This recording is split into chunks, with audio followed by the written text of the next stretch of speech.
Hello, everyone. My name is Flory. I'm from Vive Arts. Vive Arts is a global program set to advance the creation and appreciation of arts through the latest technology. We collaborate with museums, artists, and cultural institutions to create unique art experience using VR, AR, and other digital medium to address the global audience. Today, I'm very happy to introduce some of our projects to the ViveCon community. HTC's Vive Realities vision is that technology combined with humanity can unleash the greater imagination for a better world. Art is at the core of the humanity and an essential form of expression. So Vive Art's mission is to enable and preserve the cultural heritage for the world and to democratize creation with digital innovation in the arts.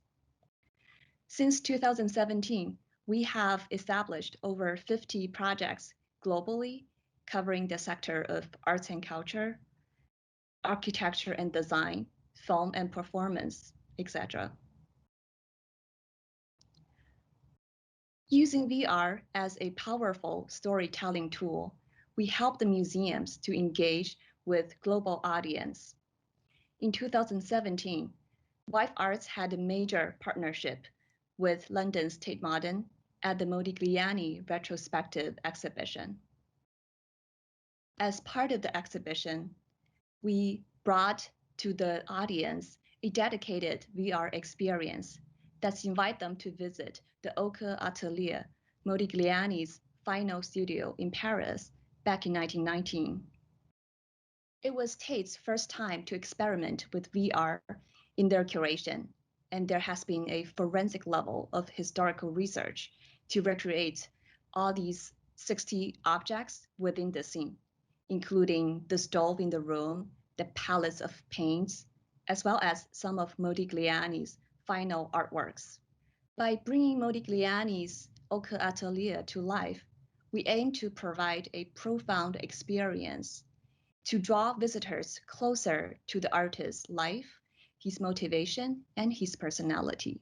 So when the audience concluded the VR experience, they can walk back through the exhibition and look upon everything in a more intimate light. In 2019, Vive Arts partnered with the Louvre for the first time to present the VR installation, Mona Lisa Beyond Glass, as an integral part of Leonardo da Vinci's landmark exhibition. The public was able to discover an immersive experience to travel through time and space and engage with the history and the myths of the Mona Lisa. The visitors can not only have a private, personal encounter with the woman in this legendary painting, they could also climb into one of Leonardo da Vinci's visionary flying machine to discover the imaginary landscape beyond the frame. It was such a sensational and educational journey to highlight both artistic and scientific discoveries in Leonardo da Vinci's practice. This work has been produced in close collaboration with the curatorial team at the Louvre and with the team at the Emissive. Over 80,000 visitors has seen the work in the gallery, and there is an extended at-home version to engage with off-site visitors to tour the virtual galleries as well as Leonardo da Vinci's paintings. The next project is Vive Arts collaboration with London's V&A Museum in its highly anticipated exhibition, Alice, Curier and Curiouser. It was V&A's first large-scale VR show, and in this piece, we explored a playful new dimension of VR, which allows the visitor to enter a fantastical universe in the backdrop of the beautiful V&A architecture. From a first-person perspective, the audience will become Alice herself and discover their own virtual wonderland. They can grow and shrink, and they can interact with the imaginary scenarios that would not be possible in reality. During the pandemic, VNA also hosted a first-time VR preview event at the Engage platform. The participants can enter the room as avatars, interacting with one another, and exploring the Find Me section within the final exhibition. VNA's curator Kate Bailey said, staging exhibition across the physical and virtual realm will becoming increasingly relevant. And at Vive Arts, we are very happy to have supported the museums to broaden the access to their contents and connect to the audience inside and outside of their walls. In the contemporary art world, we also have developed a diverse portfolio working with some of the world's most celebrated contemporary artists. As Art Basel Hong Kong's official VR partner, we brought to the world the latest VR work created by the world's most celebrated artist. In 2019, we presented the performance artist Marina Abramovic's VR debut, Rising, and Anish Kapoor's VR piece, Into Yourself, Fall. In 2019, we presented the Asia premiere of VR work To the Moon, created by avant-garde American artist Laurie Anderson and Taiwanese new media artist Huang Xinjian. To the Moon is a 15-minute immersive lunar space adventure inspired by Laurie Anderson's experience as the first artist in residence at NASA. At the 2019 Venice Biennale, Vive Arts partnered with the curator Ralph Rudolph to present its first officially commissioned VR installation, Endodrome, created by French artist Dominique Gonzalez-Forster. Endodrome is staged in a theatrical setting that resembles a seance with 5 participants. Dominique used light, sound, and projection of visions inside a headset to invite the audience to go on a voyage inside their mind. She explores the notion of space, alternative state of consciousness, and interiority. It was a very poetic and unique immersive experience and was widely appraised by the art lovers. Endodrome also marks the first time that VR as a digital medium for art making was officially recognized by the mainstream art world. In 2020, Vive Arts supported the world-renowned artist Cai Guoqiang to bring his first VR work to life. Sleepwalking in the Forbidden City was debuted as part of the Odyssey and Homecoming exhibition at the Palace Museum in Beijing. Cai is known for his large-scale gunpowder painting and outdoor explosive event.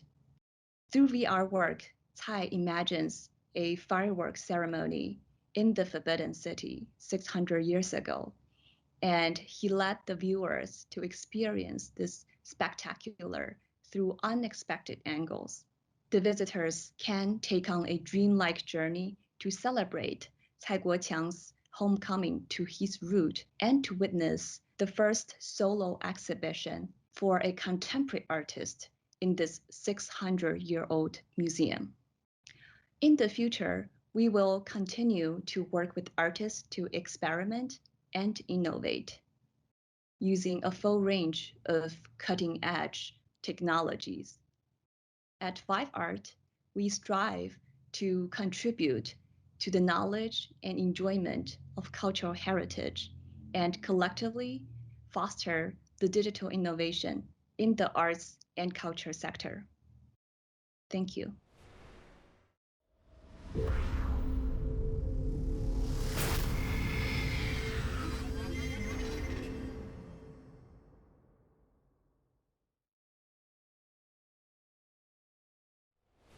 Welcome to ViveCon. My name is Elaine Wong. I'm the Content Partnerships Manager for Viveport from HTC Vive. I'm pleased to be here with you today, so let's get started.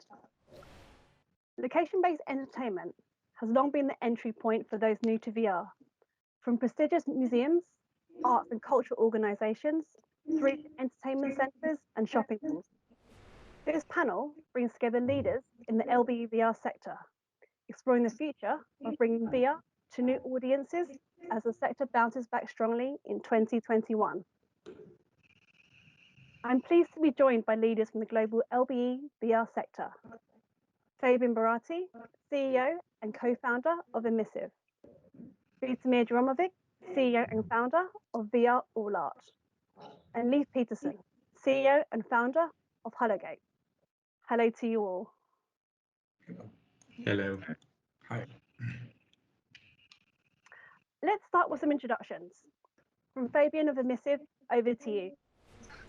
Hello, I'm Fabian Barati. I'm the CEO and co-founder of Emissive. Emissive is a company that creates immersive experiences for cultural institutions and for brands since 2005. We are based in Paris and we work with many different clients such as the Louvre, Rolex, Louis Vuitton, Hermes, Lacoste, Adidas. As an example of reference, we created the project Mona Lisa Beyond the Glass. We have the occasion to talk about it later. We also create immersive expeditions, which is a unique format dedicated to the exploration of our cultural heritage. Immersive expeditions are collaborative, free-roaming, location-based virtual reality experiences with a specific business model for cultural institutions. Thank you, Fabian. Over to you, Vito. Hi, my name is Vitomir Ivremovic, but you can call me Vito. I'm a CEO of VR All Art, which is a platform for galleries, museums, artists, and collectors to create virtual reality exhibitions and share their exhibitions with the whole world. So we started some 3 to 4 years ago with the development of the platform, and the big vision and the big idea is that actually every player in the art market and the culture market comes together in one place, in one platform, where they can all share their exhibitions, share their experiences across the world. And we think that the future definitely of the art and culture scene is virtual, and we are actually helping galleries, artists, and museums to come into this virtual reality with the tools that we build, so they can create exhibitions easily and quickly, and share them across different platforms. So we are present on the web, but our main focus are VR devices. And we are hoping that as devices grow smaller through time and better, actually more and more people will come into the sector and come and explore the virtual reality art and culture spaces. Hey guys, I'm Leif Peterson. I'm CEO of Hollowgate. First of all, thank you for the invitation. And basically at Hollowgate, we're an immersive media company that works in entertainment and enterprise, but we are probably most renowned for our virtual reality installations that are currently in about 400 locations in 36 countries, and we will pass about 10 million players by the end of the year. So we have different games on the platform that people can play, and we're kind of present in lots of different entertainment centers around the world. So this is like from arcades to cinemas and shopping malls and so forth, and anywhere where people basically would like to explore virtual reality gaming. Thank you for those introductions. It'd be great for our audiences to learn a little bit more about your work in bringing VR to new audiences to LBEs. Fabian, you touched upon your VR experience, Mona Lisa Beyond the Glass. Why don't you tell us more about this collaboration with Vive and the Louvre Museum? Sure, yes. So Mona Lisa Beyond the Glass was released at the Louvre a year ago for the Da Vinci exhibition, and we worked with the team at HTC Vive Arts to create it. Basically, it's a dive into the most famous painting in the world, in which you meet Mona Lisa as if she was really in front of you. It's an 8 minutes experience, mono user, in which you are presented with really an intimate look of the painting, and where you discover hidden details and lots of interesting information. What's also interesting is that it gives a context the painting. It creates an emotional link, and so you really see Mona Lisa with a different eye. And we got lots of people, several thousands during the exhibition, and now the experience is on VR stores, and so you can experience it for free. Fabian, can you tell us a little bit more about the LB that you had in place at the Louvre? So at the Louvre, during the Da Vinci exhibition, people could experience Mona Lisa beyond the glass with the HTC Cosmos at the time, and during an 8 minutes experience. There were 11 people at the same time doing the experience. It's also a seated experience in this case. Yeah, there was quite a intense stream of people coming to the space, to the VR space, which was just outside of the actual exhibition. Thank you, Fabian. So Vito, so VR All Art, you've been working with partnerships with museums and galleries for a number of years now. Tell us how you got started, and how have you kind of experienced kind of these partnerships with these kind of broken partnerships with museums and galleries? So first of all, I must say that galleries and museums are two completely different beasts. So galleries are businesses, basically. Their main target is to sell art, while museums are usually government institutions that are there to create experiences for their visitors, of course, and teach about the culture. But the difference is that galleries need to follow up the new trends, and they're of course kind of pushed with the market that is creating a demand, while museums are the institutions that don't need to create new things. So our experience is that it's much harder to work with museums than with galleries, but galleries are also kind of a problematic because they're traditional. So traditional art market didn't like digital before COVID. After COVID, when everything closed down, they liked digital very much because that was the only way that they can actually promote, of course, what they're doing. But on contrary to that, museums liked digital much more before COVID than after, because when you push a museum institution to do let's say a digitalization of cultural heritage and presentation of it, they're afraid. They're afraid that people will not come into the real life museum because they saw it virtually. And this is a big it's a kind of a situation that we had for a number of years working with museums, especially in digitalization of cultural heritage and presentation of cultural heritage, is that you can tell them about protection of cultural heritage, the need for digitalization, the new ways of presentations, immersive ways, everything, but they're pretty hesitant. Older people working in these institutions, there are not enough young generations that are going to push for change.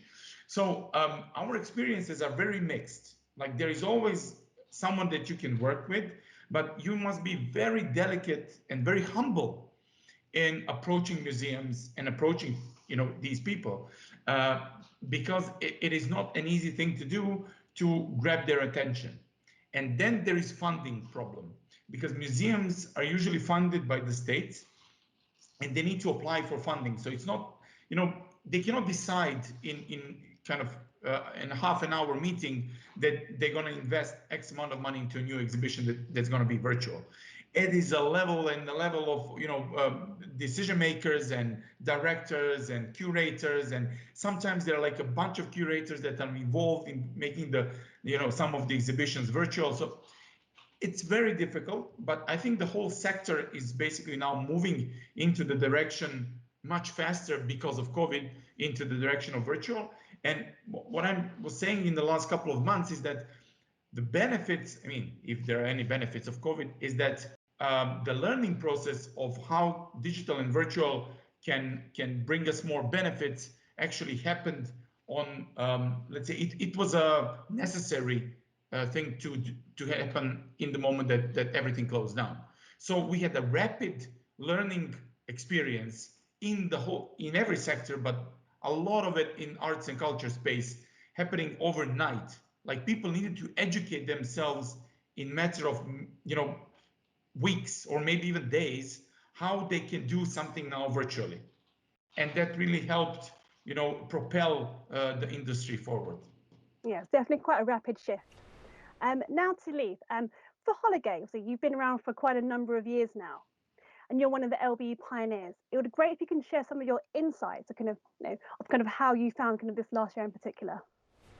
So yeah, for Hologate, of course, last year was difficult. Like it's obvious, but at the end, I mean, the great thing is that already now, basically our player numbers are back to the numbers that we had pre-COVID, and that's actually quite surprising because at the end, a lot of our locations are still closed. So it's basically regions that open up are currently seeing a huge surge and people coming back, and there's a big bounce back. So we just published that actually in a blog post on our webpage that we're back to like 90K players per week, and that's pretty much the same numbers we had pre-COVID. And of course, I mean, it's also that still last year we still installed 55 new locations, which is actually not too bad considering what's happening in the world. And at the end, of course, at the start we were very scared that maybe people would be scared to put on VR headsets in public. But as with hygiene measures and having it very obvious that you're cleaning headsets and you're taking hygiene seriously, and we promoted that to our operators and set up some, what we also have on our website is the Hologate safety and hygiene standards. And so basically that really helps to give people enough comfort, and like it looks like really that there isn't a huge concern with using properly cleaned headsets in public, and we have it. We can clearly see that in our numbers. And so, I mean, there's not that many companies that actually have these numbers. So, we're, as I said earlier, we're present in 36 countries. We're the largest out-of-home VR network. And so it's actually really great to see these numbers because it gives everyone comfort in this industry to see that there is a really positive future ahead for this sector. That's really great to hear that you've been able to kind of win back the trust of kind of the Hologate users. Sure. Yeah. So I mean, it's essentially like last year in March, April, our player numbers literally dropped down to 0. Like we didn't have anyone playing, and then so since then the curve just been going up, and so it's currently we're very positive that this is going to continue and the growth is going to come back. And as we can see that our trade shows are starting to happen again, and I think in-person events are still at least for our industry important to meet people and meet buyers and connect with people. So at the end the whole industry is about making connections, and so it's at the essence I think it's very positive about this year, and then we're looking forward to the next events. It'd be great to hear from all of you. Kind of you've all had this kind of different experience of kind of how you've had to adapt your businesses. Kind of going forward, what do you think have been kind of the biggest changes that you've had to make to your business? So the pandemic actually didn't really change our business, or at least our strategy, because we focus on the development of a solution, the immersive expeditions that answer the needs of cultural institutions. And as Vito said before, those needs are even stronger now with the pandemic. Those needs can be generating new revenue, attracting a new audience, innovating. And that's what we are doing with immersive expedition. So for us, the pandemic is more of an accelerator. It's an opportunity really for virtual reality to be taken quicker into consideration by the institutions. For us, it's also, I mean, we do see we're working in entertainment, but we're also working in enterprise training solutions. And like we're seeing that now companies are much more interested even than before. So, I mean, we started basically really properly, devoting all our time to developing for VR in about, maybe 2016. And so back then it was still fairly difficult to talk to larger companies, and a lot of people had never experienced VR. So I think this has changed, and I mean we have introduced so many people to VR as well. And I mean the great thing about the entertainment systems that we have in the market is that still a huge percentage of our players was first-time users. So we're actually converting a lot of people to then really become VR enthusiasts. And I think that's changed over the last few years. And so in regards to the pandemic, of course, for us, it was a little bit of a break, but it was also at the end not too bad because we had kept the whole team working, and we had actually so much to do. We have new products coming out this year. And at the end, it was really good to actually focus on our internal processes and get everything better. And essentially at the end, I think that we will come out of this pandemic stronger than basically we were before. I could say that, as I already said, that pandemic did speed up things, especially in a digital sector, but communication sector also. I could say that like us having this kind of virtual conference, by recording ourselves means that we didn't travel, and we are now trying to find tools to do this properly in a sense of kind of online experience. And here, an interesting thing happened in our camp. We developed the first version of avatars for VR Art. In the last couple of weeks, we started testing it. And what was amazing and crazy experience is that when we started meeting people as avatars in virtual galleries, there was some form of emotional response in your body when you're meeting someone as an avatar, especially in a gallery or in a museum, because it gives a context to the whole experience. We had a birthday party organized in a virtual reality gallery with 10 people, from different sides, kind of collaborating together. Having a party. It was really a fun experience. But why am I saying this in the context of the wider pandemic story is, as people find new ways to interact and new ways to engage with themselves, there is then a growing, even more rapidly growing demand for a certain technology, in this case, virtual reality. And what we did when we launched avatars privately, of course, for our clients, we stopped making Zoom and team meetings. We literally invite now people to come into VR and meet us in VR in our own system with avatars. And I think that in the moment that we started demanding people to buy a headset immediately in order to experience this fantastic, phenomenon that you get emotional response when you touch someone as an avatar in VR, I think that these moments will literally boost the whole, industry forward as people start getting these experiences. And our company is now we are looking at it like, for marketing reasons, maybe it is a wise thing to buy 100 headsets and to send it out to all our important clients so they can really feel, the experience. And everybody that felt it, immediately understood it. You need to, try it on to understand it, because if you don't, then people are just saying like, yeah, I know virtual reality, I tried it once, it's not so important, la la la. But once they actually feel it, it's a completely different thing. And I think that's, the whole situation that we are now used to Zoom meetings, we are used to these kind of technologies, gives us kind of additional push to just say, people, don't use Zoom, take the headset. And this is much easier than kind of putting someone that is in the mood to move with the plane, to travel, into a mode you don't need to travel anymore. You can use the headset. But when I tell you, like, don't use Zoom, use the headset, that's a much easier sale.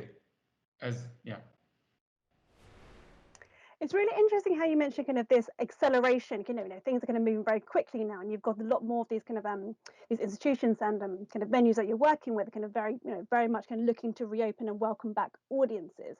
I want to kind of touch on more kind of the hardware considerations. As you are working with kind of these new venues and kind of operators. What has been the biggest kind of a switch kind of post-COVID? Kind of what thinking more about hardware. What are the big differences between now, kind of 2020 to kind of 2020 pandemic year? We can say this from maybe our perspective is that the biggest switch is actually moving from PC-based headset to mobile-based headsets. I think that this is the biggest switch in the industry that is happening right now. First of all, the price point. As you know, all of us know that PC-based headsets demand a computer, PC, and headset, and it drives the cost quite high up. And the installation process is much complicated than a simple mobile headset. That is the first thing, and the second thing is tethering with the cables and wires and all these complicated issues when we're talking about the installation in real life scenarios, especially in museums or galleries. And our kind of angle is that you can tell the galleries now something that you could not tell them 2 years ago, and that is like, here's your headset, and you can put it in a backpack and you can take it with you, and you can have a business meeting, only with a headset anywhere you go. And I think, and for the museums also, it's the same thing, because if they can have now 10 headsets installed into one space and have the avatar kind of movement, between these people, they will not bounce to each other, and it's much better than wires and computers. So I think this is the biggest change. Yeah, I could probably agree to parts of that from our perspective. I mean, of course, so our installations, we're using the Vive Pro, and we will likely soon use the Vive Pro 2.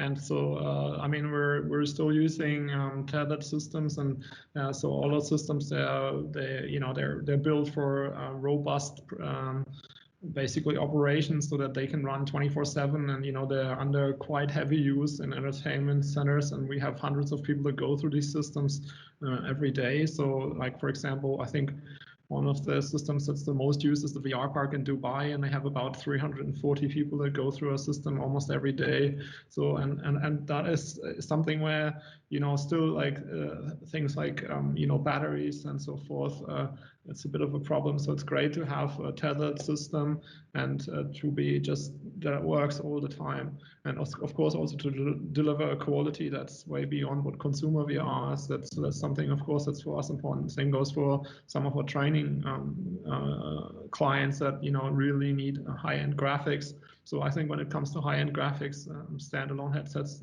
there's still a really good market, especially in the enterprise or professional entertainment sector.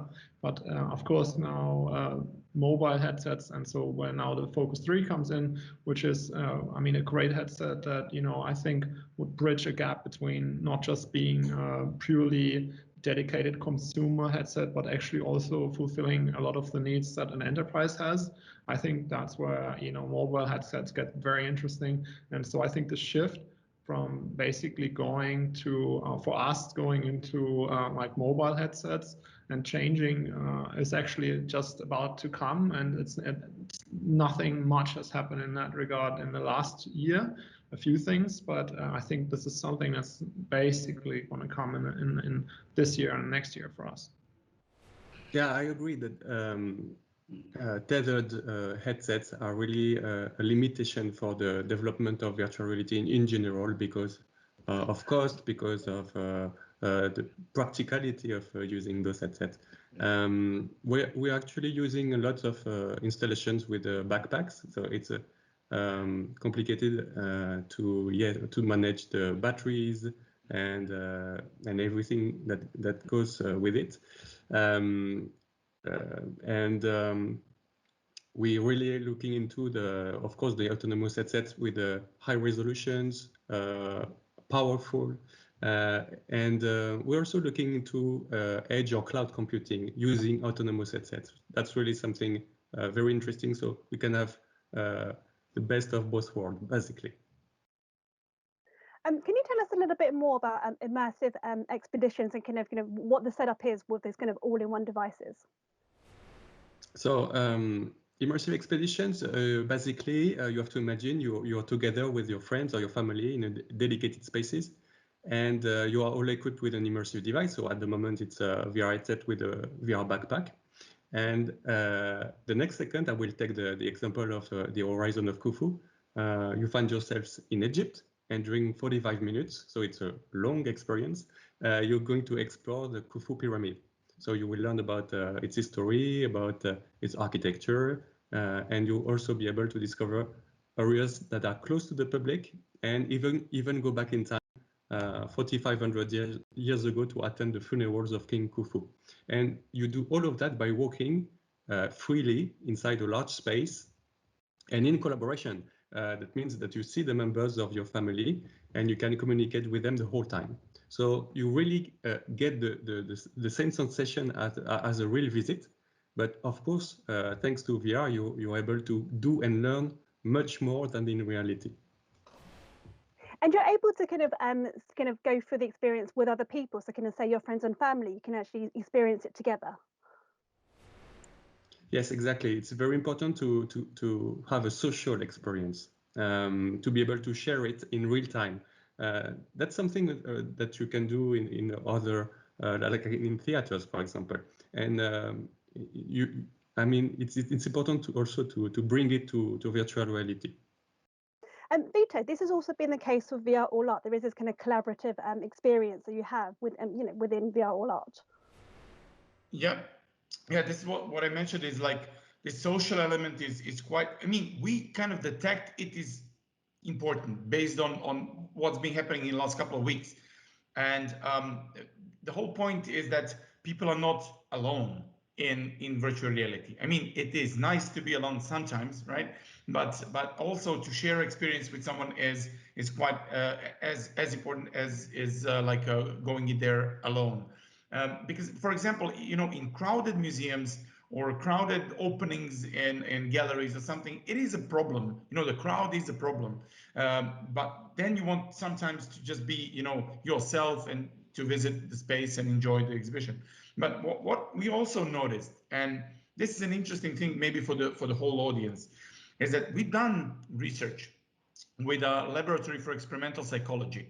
They were researching how art affects people. Okay, so this is the general broader kind of research topic. And they started experimenting with VR. And so what we did is we cloned the gallery. What we say clone, we actually built the gallery from real life space, the exact copy in virtual reality. And we did the same exhibition in virtual reality and in reality. And we compared the results on how people perceive art. And it was amazing. And there was another research that was done with the same exhibition, is that the same exhibition was available on a computer screen. So we compared these two things, like real exhibition compared to a computer screen and real exhibition compared to a same virtual reality exhibition. There was no statistically detectable difference in how art is perceived in virtual reality compared to reality, while there was a statistically detectable difference in comparison to computer screen, of course. And that gave these guys in the lab kind of a stamp of approval. They could do a research on art installations in virtual reality as they were doing it in real life, which kind of creates a big question for all of us, is like, if these experiences are good enough, and they need to be, photorealistic, it needs to be like that, then we can really kind of lean onto these experiences and start promoting them as a real engines of education, a real engines of social change, maybe, like big things that could happen in the world because of a usage of VR. And I can maybe add just one more thing to this, is that once we started developing of VR art, first spaces that we created were maybe more gamish like. Okay, so it was real-time lightning, it was not super realistic. But then as we moved into more realistic spaces and baked lightning and completely realistic simulation of light, when someone new comes in and puts the headset, they forget about the space and they focus on art. So if the realism of the space is good enough to be as real, for them, they forget about that they're in virtual world and they focus on the content. And this is where we want them. So this is the important thing for us. Yeah. So. Leaf, would you say that's kind of the same experience for Hologate users? Because obviously it's people go with their friends and kind of family to experience VR, and they can see and interact with each other. How important is that to your users? Yeah, I think I could probably double a lot of what the other guys said. So of course, like social experiences are for us super important. So it's about having fun together, enjoying to be and whatever you want and do whatever you like, and so have fun together, and at the end take home your memories as a souvenir from what you could do together and you couldn't do otherwise. And so at the end, I mean, I think that's of course that's super important. And we have we have different games that cater to different audiences. So we can have family friendly games. We have games that are perfect for whatever, if you have your bachelor's night and you want to shoot some zombies or something. So of course we have that. So it's kind of all in there, and it's different length. So it's 5 minutes games, and so we now have escape rooms at 45 minutes. So there's something for everyone at the end. It's kind of like basically if you would go to a cinema and you can choose a film, like what do you want to watch, but at the end it's the medium. What is great about VR is that it's all interactive and it's immersive, so you really get to not just watch a film, but you could actually interact with others. And in our platform you can see each other, see each other's avatars, you can talk to each other. So yeah, it's very interactive, and as such like the social experience, I think, is probably the most important. And like if you look at it, like if our games would just be single player games, it of course wouldn't be the same. So that's pretty isolating. And I mean, that's of course also what VR at home suffers a little bit. And that's what's great, when that actually where you can go to places and have a space where you can do something together. And I mean at the end, that's what we offer basically.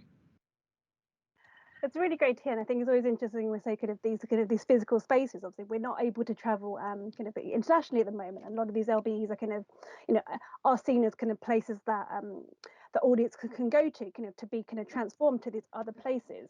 With that in mind, where do you see the future of the LBE sector going kind of post-pandemic? Yeah, of course. I mean, we can already see it now. I mean, as I mentioned earlier, so we do think that there will be a huge bounce back, which we can already see, as we already have the same player numbers as before the pandemic. And so that's even though, a lot of our locations aren't even open yet. So I think it's going to grow massively. So that's what the whole industry currently expects. Also, there was at the start, a lot of people were worried that many entertainment centers and venues would actually never open up again, and that there would be a huge decline. And there certainly was some bankruptcies and in the market, of course. But at the end, I think that the majority will get through this and it'll be fine. And so then it's at the end also something that you just mentioned. I mean, people will maybe travel a little bit less, and then now they will look for local entertainment opportunities. And so then, of course, we're kind of like in a lot of places now. We're in hundreds of venues around the world. So I think that there will be a huge surge for out of home entertainment, and especially virtual reality entertainment. Yeah, well, as Leah said, there will be a bounce back. That's for sure. And because of this rapid learning experience that everybody had during COVID, I think there will be more and more, of course, interest in virtual things. What we think is that kind of virtual reality will find its way into homes of people a lot in the following years, and social interaction with VR headsets in homes will kind of push industries to move into VR more rapidly. So we are talking about a lot of different businesses and enterprises from real estate to manufacturing to healthcare to medical things, and then of course arts and culture. So I think there will be a big shift towards virtual reality in the years to come, especially as the headsets are getting better and better. And I think this is also an interesting point that I need to kind of make, is that once, I mean, in the first moment that we started developing of VR art, headsets were, kind of blurry and the resolution was not good and you could see pixels. And then I said, like, okay, this is not a problem. This is actually a great position to start, because while we are developing, the headsets are developing. So once we finalize our product, actually the headsets will probably be there. And this is exactly what happened, is that the headsets are now convincing enough. Resolution is fantastic. Experiences are great. So it's now time for people to actually start buying these headsets. Because, once we kind of were in the middle of development, when you give it to someone in the art sector, they're very kind of, they want perfection, and when you give them the headset and they say, you can see pixels, this is not good enough, like you can see these kind of, ghost images, and it's not good enough. And then we said, no problem, no problem, we'll call you back once we are there. And we are actually now, we are there. So you cannot see pixels anymore, and the resolution is not a topic anymore. So I think this is a great moment to be ready for virtual reality, and I think it will bounce back. I mean, not bouncing back, it's growing, and it will surge in the following years. Yeah, so I think also that VR will surge in the following years. It's always difficult to say if it will go to our home. I hope so, obviously. But for LBE, it has to do what you cannot do at home, like free roaming in big spaces, multi-user experiences in co-localization. Obviously exclusive content, and also maybe experiences that activate other senses, like more touch or even smell, so with other specific devices. And also we really have to focus on the strength of VR, and that's very important in my opinion. So specific immersive storytelling, it shouldn't be like a cinema or movie or any. It's unique. So specific immersive storytelling and interaction, I think that's what makes the strength of virtual reality, and that's what we should see in all VR LBEs. Absolutely. My last question for the panel today is, in your dream scenario, assuming everything goes according to plan for you, what would you say is your vision for where you'll be at in 2 years' time?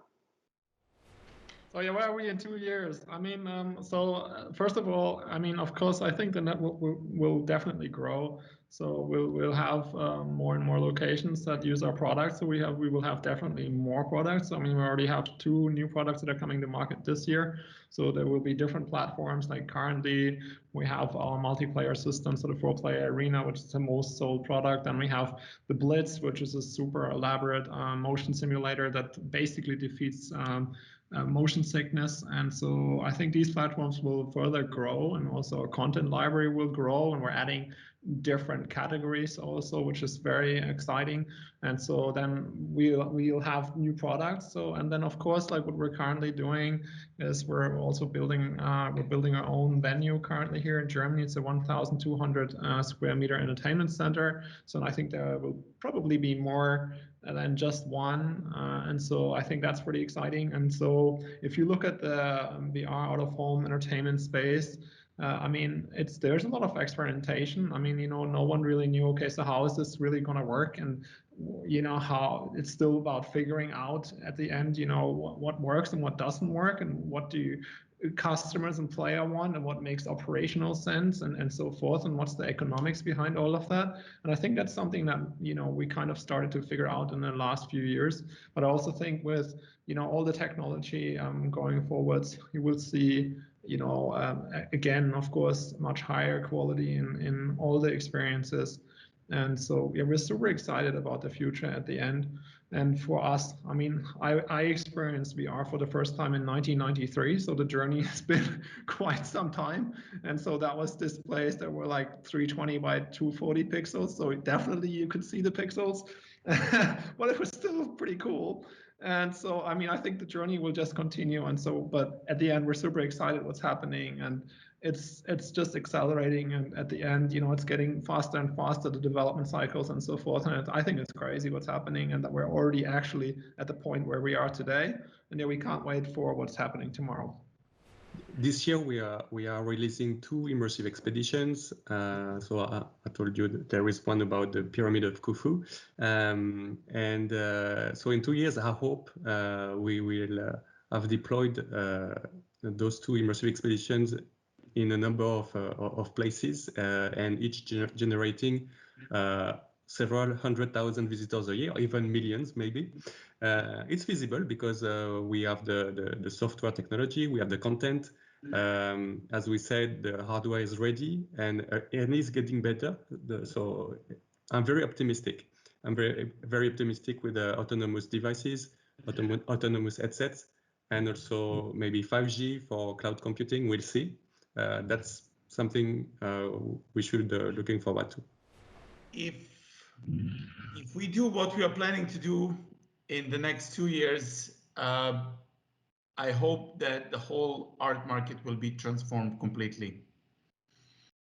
Because once you realize that you can talk directly to your collector as a gallerist or as an artist, make one-on-one exhibition experiences with them directly. If you understand that you can have your art fairs happening in virtual reality, your auctions happening in virtual reality, your museum exhibitions opening up in virtual reality, I think 2 years is enough time to make these, you know, scenarios. I mean, they exist even today, but to make them a standard. And once people understand the benefits, like if they start using the technology as we are using computers today instead of notebooks, I think that the shift will be huge, especially because we are implementing now a crypto layer into, you know, the whole platform, which means that you will be able to buy and sell art with cryptocurrencies, have bids inside virtual reality with crypto. So it is all a digital transformation of the whole sector. And the sector was so traditional and so, you know, kind of bound to real life spaces that they never even explore the possibilities. So if we do our work in 2 years, I mean, there will be a lot of change in arts and culture space. Right, a huge thank you to all of our panelists and for joining us at ViveCon. For those watching in the audience, we hope to see you back in a headset and LBE again very, very soon. Thank you all for watching. Thank you. Thanks, guys. Bye. Thank you. Bye.